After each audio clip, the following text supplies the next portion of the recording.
होता है कि हम पूरा पूरा दिन क्या लोग स्ट्रेटजीज देखने में वेस्ट कर देते हैं कि आखिर हम पैसे पढ़े, लेकिन अगर वही हम स्ट्रेटजीज वीडियो के बजाय अगर अपनी ही।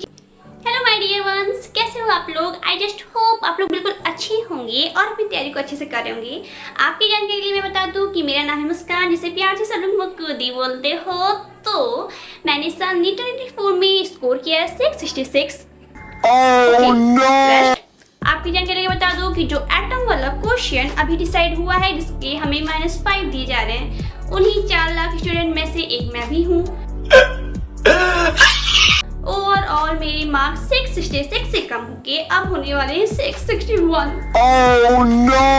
So bad. चलो वीडियो में आगे बढ़ते हुए बात करते हैं मेन टॉपिक की, जो कि होने वाला है हमारा कि जिन स्टूडेंट ने 600 प्लस मार्क्स गेन किए हैं इस साल, उनको आगे क्या करना होगा। अभी मजा आएगा ना भिड़ो। जैसे कि आप सब जानते हो कि 600 मार्क्स गेन करना नीट में कोई इजी टास्क नहीं होता। हर वो स्टूडेंट जिन्होंने 600 प्लस मार्क्स गेन किए थे, स्पेशली वो जिन्होंने 630, 640 या ऐसे मार्क्स पे आके इस बार उन्हें सीट नहीं मिल रही है, तो उनका पेन इस समय जो होगा वो शायद बहुत ही ज्यादा एक्सट्रीम होगा। Don't talk to me or I'll kick you. लेकिन द मेन टास्क पता है क्या है कि इतना स्कोर करने के बाद आखिर नेक्स्ट क्या, आखिर अब वो अपनी लाइफ में क्या कर सकते हैं। तो देखो, हमारे पास रास्ते 2 हैं।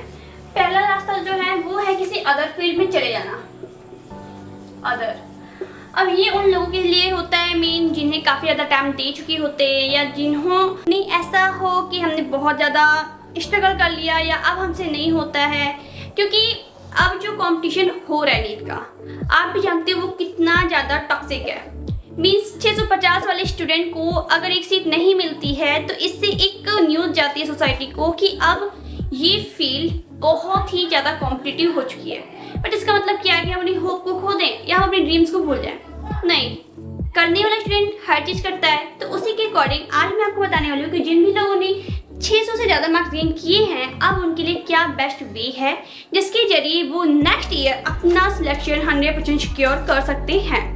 सबसे पहले बिना टाइम वेस्ट किए मैं ये बोलना चाहूँगी, जिन्हें अदर फील्ड में जाना है वो बेशक जा सकते हैं। क्योंकि अगर मैं बात करूँ, मैं खुद अगर इस जगह भी होती कि मैं 650 स्कोर करके आज यहाँ खड़ी होती, तो शायद मैं ड्रॉप लेने की हिम्मत नहीं कर पाती। क्योंकि ऑलरेडी मैंने 3 ड्रॉप ले चुके थे, और 3 के बाद अगर मुझसे कहा जाए कि नहीं इस साल 650 पे सिलेक्शन नहीं हो रहा है, तो I was just broken. I have no any other option. And मैंने पूरा अपना प्लान बना रखा था कि मैं इस साल दूसरा कोर्स ज्वाइन कर लूँगी। तो ये मेरा ओपिनियन था। अब उनकी बात करते हैं जिन्होंने ड्रॉप लेने का डिसीजन लिया है। तो सबसे पहले तो मैं उन लोगों को यार सैल्यूट करना चाहूंगी। यार बहुत ज़्यादा पेशेंस है आपके अंदर। इतना अगर आपके अंदर स्ट्रगल है तो आप इस फील्ड में बिल्कुल रह सकते हो।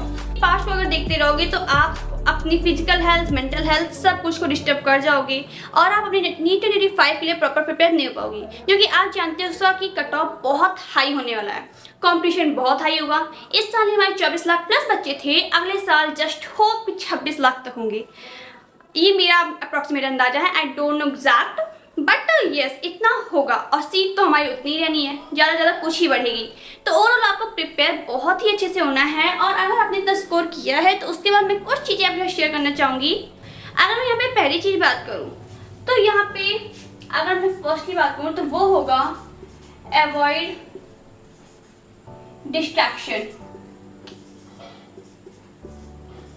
अब डिस्ट्रैक्शन आप भी जानते हो, आज के टाइम पे सोशल मीडिया एक ऐसी टॉक्सिक चीज है जो सारे ही एस्पिरेंट को डिस्ट्रैक्ट कर देती है। इसके लिए आपको अपने इंस्टा, फेसबुक और जो भी ऐसे सोशल प्लेटफॉर्म है जो आपको डिस्ट्रैक्ट करती हैं अपने गोल की तरफ जाने से, उसको आपको तुरंत अवॉइड करना होगा। जैसे अभी आप अगर यूट्यूब पे हो तो आप भी देखोगे इतने दिन से अगर हम रीनीट का अगर सबको देखते आ रहे हैं, तो आज भी हमारी सजेशन में वही सारी चीज़ें दोहराती हैं जो कि लोग अपने वीडियोस में बनाते हैं कि रीनीट कन्फर्म, रीनीट नॉट कन्फर्म, आप सोशल मीडिया पे ये हुआ वो हुआ वगैरह वगैरह। लेकिन अब वो टाइम है कि अब हमें उन सारी चीज़ों को छोड़ के अपनी पढ़ाई की तरफ कंसिस्टेंट होना पड़ेगा। तो पहली चीज़ यही है कि आप सारे ही डिस्ट्रैक्शन को अवॉइड करो। और आजकल डिस्ट्रैक्शन का सबसे बड़ा जरिया हो चुका है यूट्यूब। आपको उससे भी खुद को दूर रखना है।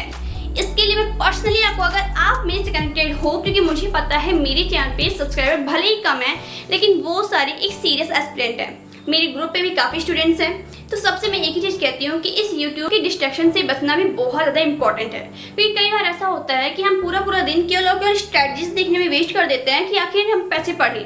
लेकिन अगर वही हम स्ट्रेटजीज वीडियो के बजाय अगर अपनी ही चीज़ों को रिवाइज करें या क्वेश्चन प्रैक्टिस करें तो हम एक डेफिनेटली अच्छा स्कोर कर सकते हैं। ये चीज़ आप मानते हो। और आजकल तो यूट्यूब पर आप जानते ही हो कि किस लेवल की सारी चीज़ें चल रही है। मैं बहुत ज़्यादा स्टेप चीज़ों पे ना करके सिंपली आपको कहती हूँ आप एक अलग ईमेल आईडी बनाओ जिन पे आप ट्रस्ट करते हो, जैसे PW का हो गया या कोई भी कोचिंग इंस्टीट्यूट हो गया, या जिनका भी वीडियो कंटेंट आप देखना चाहते हो उन्हें वहाँ पे सब्सक्राइब कर दो और केवल उन्हीं वीडियोज़ पे विजिट करो।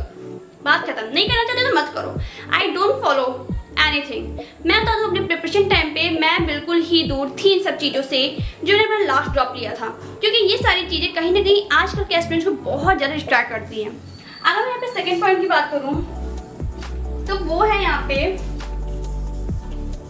Make a list. अब लिस्ट कौन सी लिस्ट? तो देखो, आप भी जानते हो कि अगर आपने लास्ट ईयर 600+ स्कोर किया है तो कहीं ना कहीं आपके मार्क्स क्या हैं। कुछ क्वेश्चंस आपने गलत किए, वो किसी न किसी टॉपिक के थे। अब आपको केवल उन सब चीज़ों की लिस्ट बनानी है जिस टॉपिक को आपने गलत किया है या फिर जो टॉपिक आपको ऐसा लगता है कि आपका वीक है। क्योंकि अब आपने अगर 600+ स्कोर किया तो यानी आपके कॉन्सेप्ट्स हैं, आपको काफ़ी चीज़ें मेमोराइज हैं, लेकिन आखिर आपने मिस क्या किया? मेन तो वो रही ना। अगर आप उन मिस चीज़ों को अपने साथ और अच्छा कर लो तो इस साल आप डेफिनेटली अच्छा स्कोर कर सकते हो। तो इसलिए आपकी ये लिस्ट बहुत ज़्यादा इंपॉर्टेंट हो जाती है कि आखिर कौन से टॉपिक आपके वीक है। बात करूँ थर्ड टॉपिक की तो वो होगी टेस्ट सीरीज। तो जैसा कि अगर आपने 600+ स्कोर किया है तो आपको कोई भी कोचिंग इंस्टीट्यूट है, फिर चाहे वो PW हो या LN हो, सारी कोचिंग अपने कोचिंग्स पे डिस्काउंट देती हैं 600+ मार्क्स वालों को। आई डोंट नो वो सारी क्या चीज़ें हैं, कैसे होती है, बट मैंने इतना सुना है कि स्कॉलरशिप मिलती है। तो आप उस चीज़ को देख के ऑफलाइन टेस्ट सीरीज ज्वाइन कर सकते हो, क्योंकि ऑफलाइन टेस्ट सीरीज का इंपॉर्टेंस बहुत ज़्यादा होता है हमें नीट जर्नी में। तो आपको वो ज्वाइन करना होगा। और अगर आप वो नहीं कर पाते हो तो आपको मल्टीपल टेस्ट सीरीज के क्वेश्चन जरूर करने चाहिए, जिसका PDF अगर आप चाहो तो मेरे से ले सकते हो मेरे टेलीग्राम चैनल के थ्रू। टेलीग्राम चैनल का लिंक मेरे डिस्क्रिप्शन में होगा। वहाँ पे मैंने बहुत सारे टेस्ट जैसे RCC, LN, आकाश, PW, इन सारी ही टेस्ट सीरीज के चैनल की लिंक दे रखी है। आप वहाँ से इन सारी टेस्ट सीरीज को अवेलेबल कर सकते हो। अगर मैं फोर्थ चीज बात करूँ, प्रॉपर एनालिसिस। अब देखो, अगर मैं यहाँ आपसे बात करूँ कि आपने वो लिस्ट बना ली कि आपके वीक टॉपिक्स आखिर हैं क्या। अब बात ये आती है, उसको बनाने के बाद आपको उसको प्रॉपर एनालाइज करना होगा और प्रॉपर उसकी एक नोटबुक बनानी होगी। जैसे कि आपका जो वीक लिस्ट है उसके सारी ही पार्ट को कंप्लीट करके आपको उस पर टिक करना होगा। उसके साथ जो आप क्वेश्चन प्रैक्टिस करो टेस्ट का या किसी भी चीज़ का क्वेश्चन प्रैक्टिस करो, उसको एनालाइज बहुत अच्छे से करना है। आपके नीट 2024 का जो पेपर था उसमें आपने क्या मिस्टेक की है, उसमें कैसे आपने कहाँ मिस्टेक कर दी, क्वेश्चन प्रैक्टिस का लैक था, OMR फिलिंग की लैक थी या किस चीज़ की लैक थी, वो सारी चीज़ें एनालिसिस आपको करनी है। अब आपको सारी मेजरली उन सब चीज़ों पे वर्क करना है जो आपकी वीक रह गई हैं। चारों ही चीज़ें आपकी जर्नी के लिए बहुत ज़्यादा इंपॉर्टेंट होने वाली है, क्योंकि नीट 25 का कंपटीशन बहुत हाई होने वाला है। आपको अपने आप को उस कंपटीशन के अकॉर्डिंग प्रिपेयर करना होगा। तो चलिए, इस वीडियो में मैं इतना ही बताना चाहती थी। और ज़्यादा क्वेरी के लिए आप मुझे कमेंट कर सकते हो कमेंट सेक्शन में। तो चलो इस वीडियो में इतना ही, बाय बाय।